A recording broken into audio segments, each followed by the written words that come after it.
Hi, crafty friends. So Nikki had sent me a picture of these brass bauble candlesticks, and she was like, any ideas? So this is my idea. I'm taking one of the big plastic ornaments from the Dollar Tree, and I'm just cutting off the top of the ornament because that's going to actually be the bottom of this candlestick. And what I decided to do was just kind of go along the edge just to kind of rough it up a little bit. And then I took my clippers and just clipped off that top part.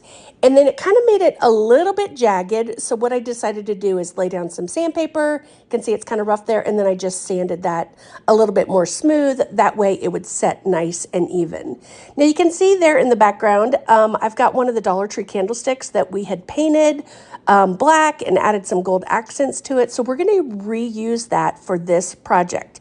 Now, if you didn't have one of these, you could use a dowel rod or something like that.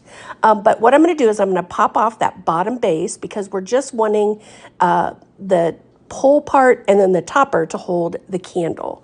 Once I kind of pulled it off, I found out that there's kind of like these little edges, and I tried to clip those off, but boy, they were on there really, really good. So I was like, all right, no worries, we can make that work.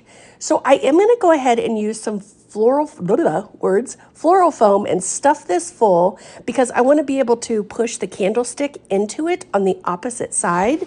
That way it holds really well.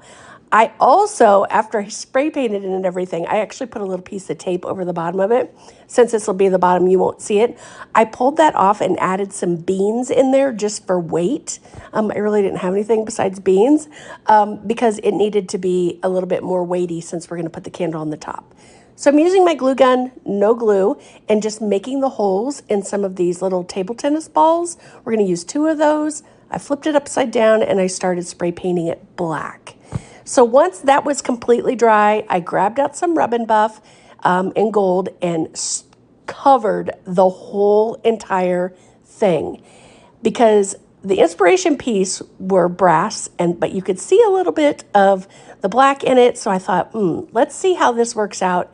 And you guys, I am in love with this. I have to go get a couple more candlesticks because I want to make different versions of them. Maybe one that has just one of the ping pong balls or table tennis balls or whatever they call it. I don't know. Lots of ideas going through my head, but definitely wear gloves because this was messy. And another thing is, don't worry if you don't get in all the little crevices and all the little parts because you can go back with a little paintbrush and kind of touch up in the areas that you need to where it's not all the way covered. Or you don't have to. You could just totally leave it as it is to have some of that black kind of coming through.